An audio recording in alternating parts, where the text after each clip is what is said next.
or flipped. Right.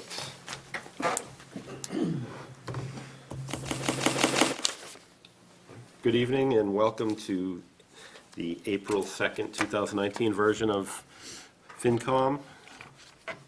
Tonight we have a limited board, so I'll be chairing. And we have 6 items today. First will be Affordable Housing Trust Fund update with Selectman Napoli.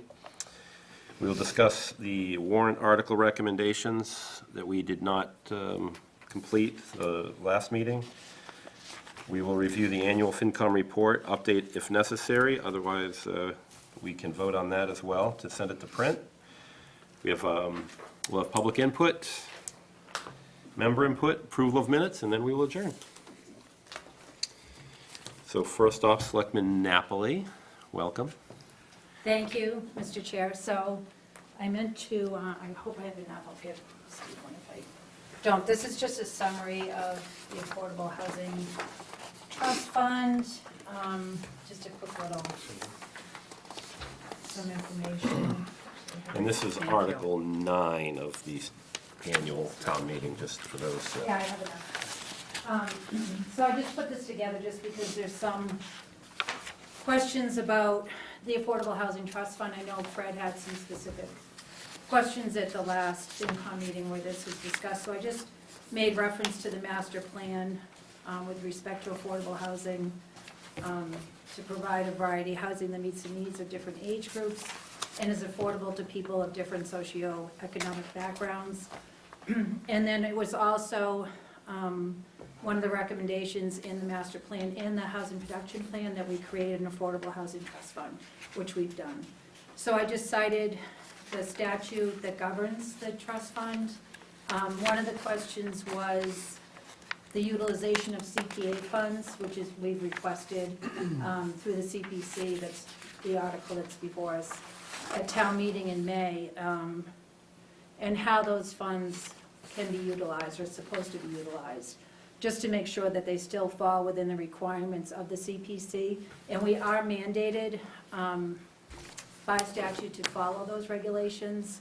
And I just want to, everyone to be aware that, we're consulting with town council. We have some experts that we've brought in from the Mass Housing Partnership to guide us with this endeavor because it is new for Littleton. And it's actually new for a lot of local communities who are doing the same thing. So what we're proposing initially, we're asking for is 500,000 plus, basically draining the CPC housing bucket for this initiative, just because this way, as we develop certain ideas and programs and initiatives, we don't have to keep going back to town meeting. We can have that money within our control. And the good thing is, the safeguard is, we still have to report back to the CPC about what we're doing. We also have to file reports with the Mass DOR annually. So it's very governed and structured. Don't the funds have to be used within the guidelines of CPA as well? Absolutely, yeah. So one of the things, so I just put in here, we're initially looking just to utilize, our initial budget's gonna be $60,000 annually until we get our feet wet and just get used to this program in general. There's other funding sources that we can utilize, CPA funds, which we've already are trying to do. Inclusionary zoning payments, I don't really know how much we would utilize that. Developer fees, we can use money from the town's general fund, which I don't know that we would request that. Tax title sales, we could sell off some Littleton property and try to create affordable housing that way. Cell tower lease payments, but mostly I think we're really going to focus on grant funding. There is a lot of grants out there through the state for these types of programs, and I think that would be one of our initial avenues to get additional funding outside of the CPA funds. So our first initiative that we're going to try to implement is the rental housing voucher program for low to moderate income families in need in Littleton. We discussed vetting that through the housing authority, but I need to clarify with the housing authority that if we do that, the funds will be used specifically for Littleton residents, and I know that was a concern of Fred's. And I personally, and I don't think anyone here is comfortable with using our CPA, funds from our CPA for anyone outside of Littleton. So we need to clarify that, otherwise, Isn't the Littleton Housing, don't they already have reduced rate rentals? Like they the do over at Pine Tree Park. Pine Tree yeah. Park? So- Is that right. the only properties that they control, do you know? No, they control a number of properties in town. So what this program, what we're trying to do is there's families in town who are struggling financially. Either someone gets sick, the husband loses their job. So we want to just give them a rental voucher. And it will go to the landlord, it won't go to them. So it'll go to the landlord to offset the cost of their rent, just to give them a little breathing room. It won't necessarily make up the whole difference, but it'll just give them a little cushion. And it would be for a finite amount of time that we would implement that, and it would only be to a certain number of residents. We could never take care of everybody. So other communities, they'll do like 12 families or So individuals. like a lottery? Is it by lottery, or do you put in an application? Yeah, so it depends on, That way? right, so I know Bedford, you have to apply for it. Probably every year or every. Yeah, and then, right, so you could do it many different ways, but you could do, say you did $250 a month to 10 families for 2 years. And then at the expiration of that 2-year period, you could have them reapply and reevaluate their credentials to make sure they still qualify. So that's one way that you can do it. I know Bedford's doing it that way. So we're looking into the specifics of that, and how exactly we want to run it and operate it. Yeah, I was just thinking, just the monitoring of it. 2 years is a long time. I'm sure there'd have to be written language in the contract of some Right. kind. If you got another job where your increased income no longer need it, but you're still on the program. Right. So what you could do, and conceivably maybe, is they have to submit their tax return to you annually, as long as they're a member, part of the program. And this goes to, when you say to us or them, we're talking about the board, the Affordable Housing Trust Fund Board, which is how many members? Is it Oh my gosh, it's. 5, 7, it's 9? five. 5, okay. Yeah, and then when Nina comes on board, she'll be part of the board Okay. too, yeah. Non-voting member, but she'll be there Yeah. as part of it. Okay. That's how the statute's written.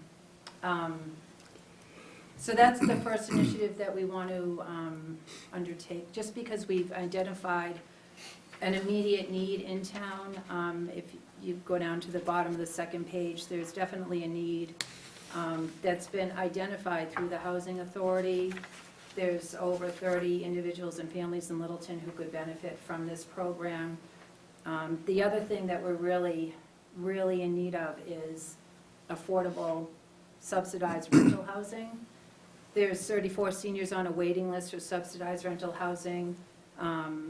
There's 31 families and 6 adults of varying ages who need 2- and 3-bedroom housing units. And overall, there's 10,000 families in Middlesex County on a waiting list for subsidized rental housing, which is really incredible. But we identified using Datatown, which was developed by the Mass Housing Partnership. It's a great tool. I actually saw their booth when we were at the MMA event in Boston. There's 78% of renters and 34.9% of homeowners earn less than Littleton's average median income, which our average median income is $107,800 a year. So typically, a household that earns 80% or less of the AMI is qualified for housing assistance. And as you can see on page 2, there's a substantial amount of households in Littleton that are what we call cost burden. That means they're struggling financially to make ends meet. So we're hoping with the voucher program that we can help some of these families. And then the other thing I just mentioned quickly on the top of page 2 is there's other ways that we can help people with ownership. Through certain housing programs, you can create a lottery system. You can cover closing costs. You can provide first-time home buyers with down payment assistance. And you could do a mortgage buy-down program, which is, to me, sort of interesting, because so say a house goes up for sale in Littleton, it's 300,000, well, someone comes along, a young family, they only get approved to borrow 280,000. The trust could give them the $20,000 difference. But that would be, and then it becomes a deed restricted property. So it would count towards our Yeah, inventory Yeah. percent of Right. affordable housing. yeah, exactly. That's good. And some of those, it depends on how the statute's written, but you can either have it be deed restricted for X amount of years, say 10 years, or you can have it deed restricted indefinitely. So I'm looking at your chart here, if you have like an owner household that looks like about maybe a few percentage points, that's cost burden, and you folks provided some sort of relief, does that go on their deed as well, or no? Only if it's buy down? Like if you help them in some way, shape, or form? Oh, no, Paying their so mortgage say or we gave something? them, we could do that, we could deed restrict it if we gave them down payment assistance. Only down Closing payment or costs. closing If costs their- or something yeah, like that? down, or their closing costs, yeah, Okay. we could deed restrict it at that time too. I mean, the idea is to try to increase the affordable housing inventory in Right. town, so we're not dealing with like a 15 Great Road again, 10 Down the years road, down the right. And road, the good thing is we are in good shape, we're well above for now. for now, I know. So, yeah, so that's why we're seeking the funding from the CPC, just to get the trust funded and start initiating some of these initiatives. On the mortgage buy-down piece, we really need to be careful with that. Putting somebody who can't afford the house Yeah. into a house that they Can't afford. Right, That's a So, good point. no, I know. Yeah, that's tricky. So It's a there's, slippery slope. yeah, it is a slippery slope, but there's a lot of paperwork and requirements that go in with that, into that whole process, but absolutely. Where you might see that more is in the senior population on someone that's currently in town that's trying to downsize, but still can't qualify for, because their income isn't as much as it was, or, so that might Or they're be a more smaller. realistic. More Right. expensive. Or what we're really seeing with the seniors, and they call it the senior sell-off, it's not happening here in Littleton because the seniors have nowhere to go. Despite best efforts by the planning board with their zoning bylaw changes and initiatives, it's just not producing what we were hoping it would produce. So what's happening is the seniors don't have anywhere to go, so they're not downsizing, and they're sort of stuck, so they're cost burdened, right? But now you have this whole other population, like the millennial population, that can't live here, they can't afford to live here, and they're really our workforce. So they're living elsewhere. But that's really a problem for us. Our millennial population is below the state average for the town of Littleton, and it's something we really should be concerned about, because as we're aging, as the seniors age, and we really need that influx of new residents to come into town and work here and sustain our community, especially from an economic perspective. There's a lot of businesses that won't move here or relocate here because there's no affordable housing and they can't get the people to come work for them. So, That's been a problem in Littleton for quite a while, I know. you know, and now we're growing commercially, like the Point, and things like that. It makes it- Right. Makes it a little bit more challenging to hire employees. Well, that's just it, I think. The service We industry, mostly think yeah. of the high-tech industry when we think of that. Mm-hmm. But to think about, we want to revitalize the common, we want to bring in shops and restaurants and whatnot. Well, who's going to work there? Yeah. I've run into people that are employed at Dolphin Insulation and for Sean Kelly's business, the Boiler Works. And even our own town employees can't afford to live here. Our teachers, our highway department workers, our, first responders. So it's something to think about. Thank you. Any questions? Back to benefit Littleton residents only. Bedford and Westford, is their programs benefit only their residents? I'm trying to get the answer to that. As far as their rental voucher programs, Westford is in the process of starting theirs. And Bedford, the way I read it, it does only benefit their residents, but I actually was messaging with Lisa Larrabee today just to get clarification on that. But the thing is too, Alan, so if the funding comes from another source, so say you get a grant for a voucher program, then it doesn't really need to, you're not really mandated to have a just benefit. Littleton residents say we got a grant in, but with the CPC funds, I believe that we are mandated to have them only be utilized for Littleton residents, those funds. So, Some of those grants may not allow you to only make it available for Littleton residents, I would assume. right, that's what I mean, through the state, I Through the don't think state. you can mandate Yeah, that. I just wonder if, But through the CPC, I think it's different. the state's gonna allow you to do that. All of their housing vouchers, everything the state does in forms of affordable housing is mandated that it's open, first come, first served. Right, no, I know.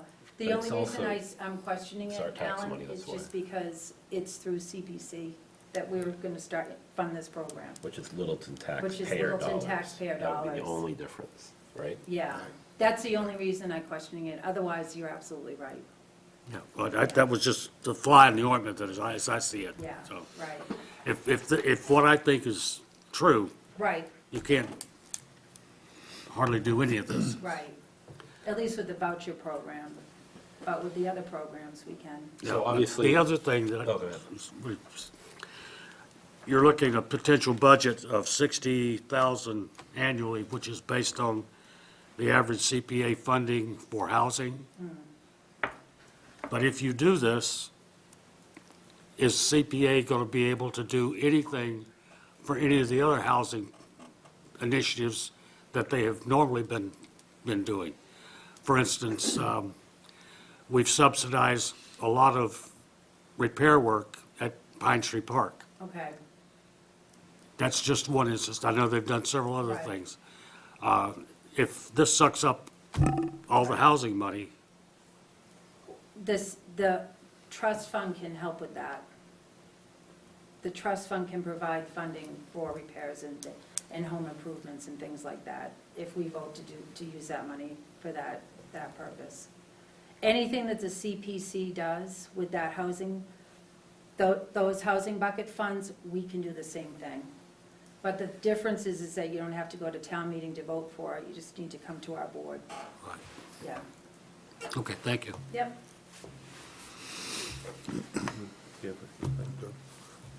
I'm good. All right, well, thank you. I think that's a All good right, update. welcome. So that should answer a lot of the questions I think that our chair had, and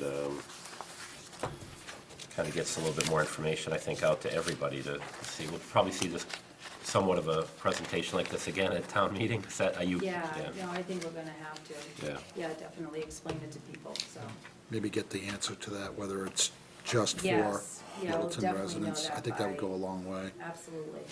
Because once the funds, if they do get approved and put in, it's not like this is going to kick off immediately. I mean, your No. policy. and Yeah, everything no, we will have a lot of, Yeah, but a maybe lot of by the end of the year. administrative work to do. Mhm. All right, well, thank you. Welcome. Okay, next on the agenda is, Are we gonna vote the article now? or- well, we're jumping right into that anyway. That's our got next, it. so warrant article recommendations. So last meeting, we did vote on almost all of the articles, with the exception of 3, which we'll do this evening. There were some specific reasons on each one. So the first is the special town meeting, number 6, Article 6 in special. You could turn your pages to that. All right. This is the establish the senior center stabilization fund. We did not vote on this. There was still a lot of debate, I believe, over the naming of the town, of the center and everything else. And I believe the change in this is exactly that. The title moved from senior Senior Center Community Community Center. community center to senior center. So that was really, it was just a That's the wording only change. change, It is, yeah. so the money, everything else is the same. So we're, Do we, Unless there's do we some know the discussion. sum of money? Was that ever determined yet, or is it It was still up? 3 it was million. 3 million. It's 3 million. on the article, yeah. It's in there now, it wasn't before, so. And this is, Yeah, so if there's not any discussion, we can, I make a motion that FinCom vote to approve Article 6. Second? it's been moved and seconded. All those in favor? Aye. Aye. It's unanimous. All right, that's it for the special. Let's move into the annual. I believe we had, everything was done here except Articles 8 and 9. So Article 8. This is, this is our capital, okay. We had already approved Article 8. Did we? I thought we did. I Oh, got there a was some check mark changes, on there it, was but some money. changes. There was Right. changes. Additions. So if you go, In the booklet, Greg. Yep. Thank you. Yeah, if you go to Article 8, page 27, D and E are what was added, and I believe, D and E. yeah, they weren't they weren't really added, they didn't make the print. So they were supposed to be there and they weren't, so. Is that correct, Steve? Is that what happened with these two? No, Or do we- I believe they were added, Or was that, okay. I remember talking about these last. but the next ones were So it's just D and E? D&E and the funding source is cell tower funding. Okay. So if you read those over, the mill pond dredging and the cell tower funds, I have a question. So are these cell tower funds post matching through CPA or pre-matching CPA funds?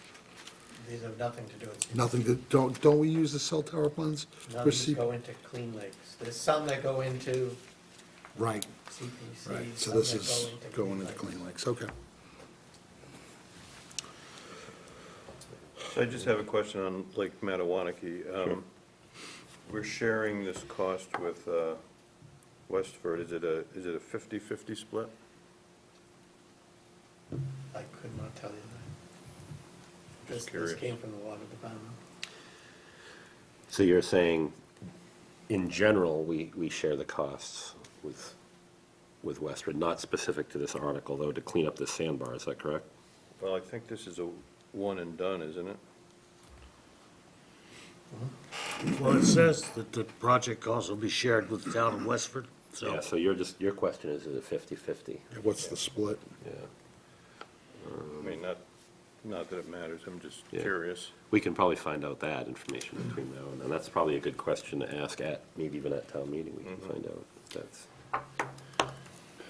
The mill pond dredging, didn't we already, wasn't there already a study on I that? know.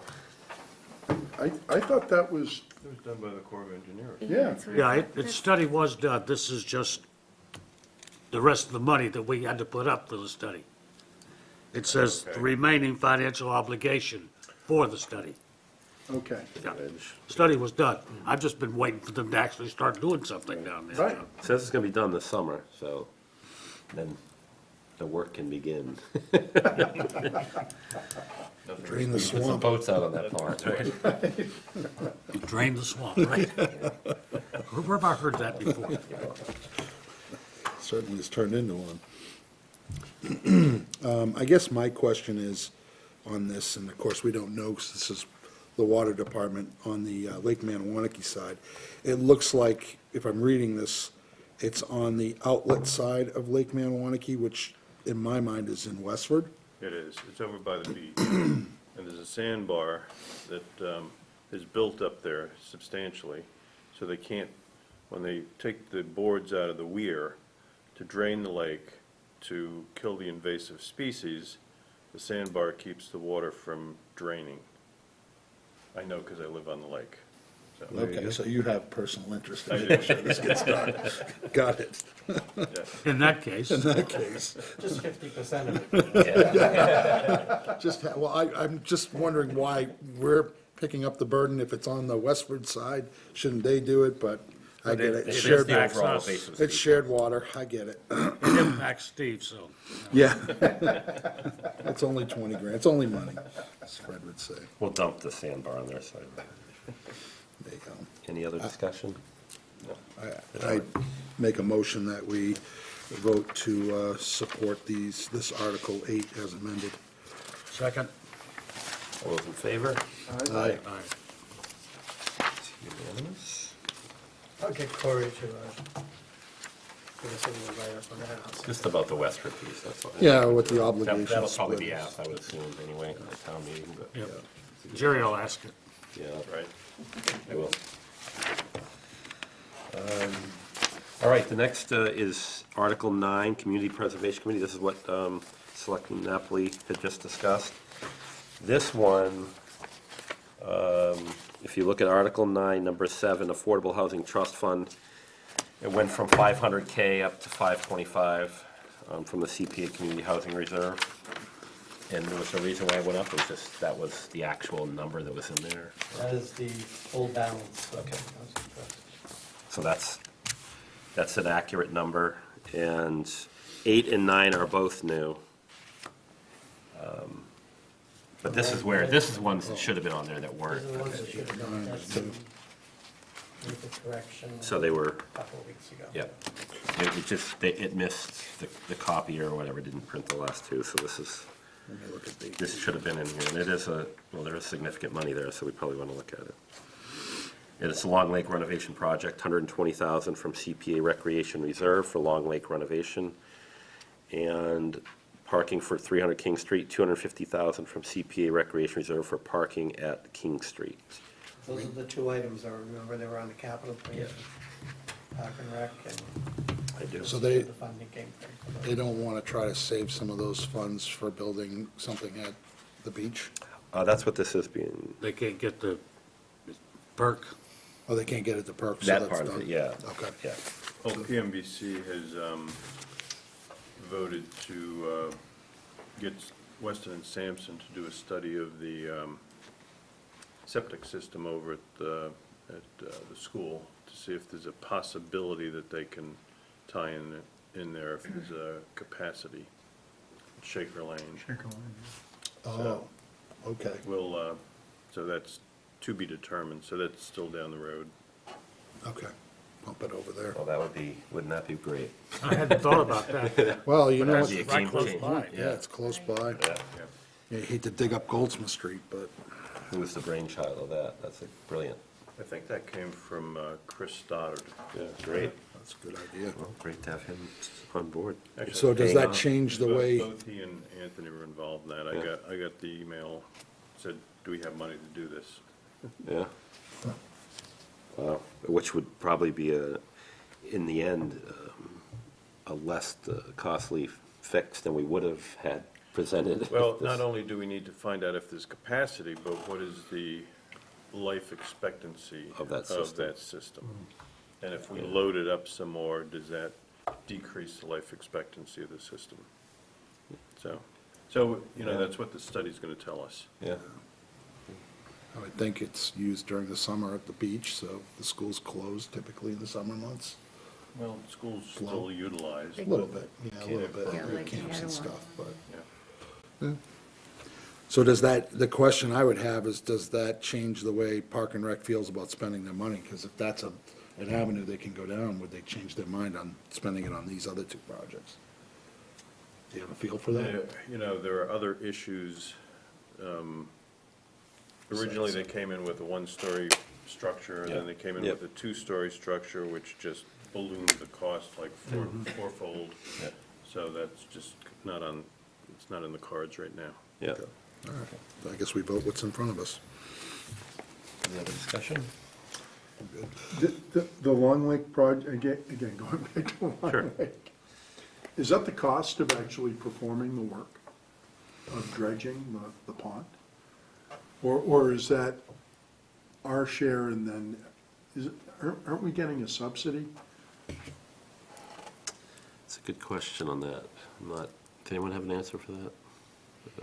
I'm not familiar with any subsidy for that. I think we're bearing that cost, if I recall. Do you know, Steve? does this include the docks that they had talked about? Or the dogs, Yeah, right? it includes that, and I know, Yeah. and to keep the lake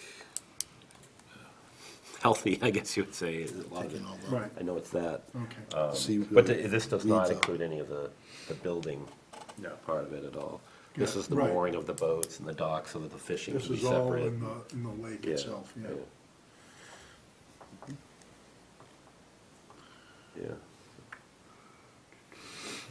I make a motion that we vote to support Article 9 as as written here in the booklet.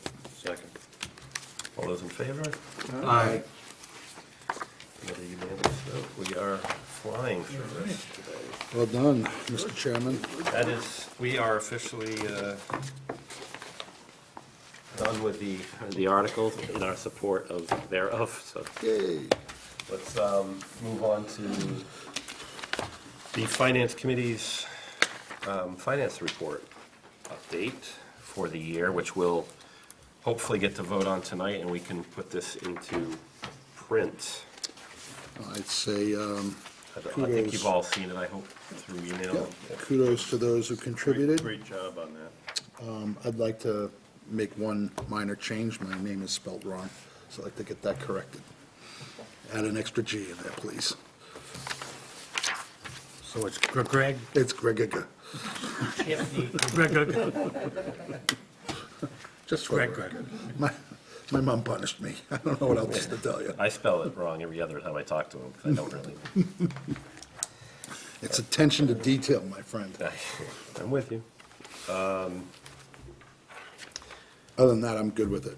It looks good. Yeah, a couple changes we put into it this year. The new numbers are in, but we also added some, just a little bit, stuff going forward, some of our concerns, some of the great stuff that we have been able to hold on to, and hopefully some changes in the next few years where we can just make our process a little bit smoother and more transparent for the town. And it lines up well with Munis and the financial policies and everything else. So. Do we have any other questions or concerns on the report? I make a motion to submit as written, plus the correct spelling of my name. Second. Been moved and seconded. All those in favor? Aye. Aye. A unanimous vote. I would ask for public input. Ms. Now Napoli? I'm trying to think if I have anything. It's like a captured audience right now, It's all on you. The I know. capacity crowd here. You probably got 6 people at home watching. right? Yeah, actually I have nothing, Okay, no questions. well, let's look at our member input. Anybody have anything since our last meeting or that's come up? An email came out last week about the MMA hosting a couple of seminars. Oh, I right. did see that. Yep, good point. Yeah, the dates of that. And one of them was for culvert and bridges, which I have an interest in. And I can't remember what the topic of the other one, because I didn't have an interest in that one. I looked at the dates and I couldn't do either one, so I kind of tuned it out. Here we go. I have it up. You got it? I do. Okay, so the first is in Sharon at the community center on May 16th. We'll give a legislative roundup and answer questions on hot topics like marijuana, housing and education funding, in other areas. So, and the second one is on bridges and culverts. That's on May 23rd. The topic at the Auburn Town Hall. The program will focus on funding opportunities and planning management oversight for these costly projects. So I'm going to do everything in my power to be, if not at both of these, at least one of them. So, but yeah, just I guess we're doing this through. Through Anthony? It was through Anthony, yeah, and through the chair, of course, Fred. So those are two good opportunities to, especially, yeah, they're both very unique. That the marijuana one obviously is a hot topic in the state as well. Thanks. Anything else? Any other Nope. discussion? All right, well, we're going to move into approval of our minutes for March 19th, 2019. I believe that's the only set we have to approve.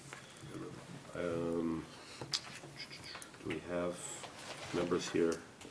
Yeah, we have a quorum. Yeah, everybody was here, I think. Right. Yeah, okay. I'll make a motion to approve the minutes as written.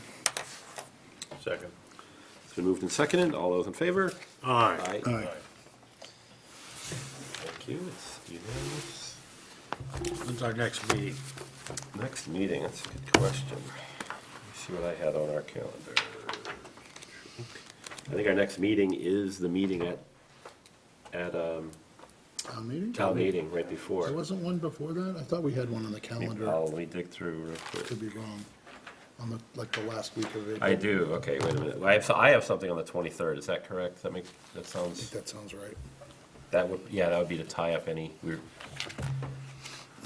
sense here. If some of this changes last second, we'd be able to do it, but we usually save that for the town meeting anyway. So, April 23rd will be our next FinCom meeting. And then after that, of course, we're into town meeting, so. Any other business? Make a motion to adjourn. Second? Motion's been moved and seconded. All those in favor? Aye. Thank you.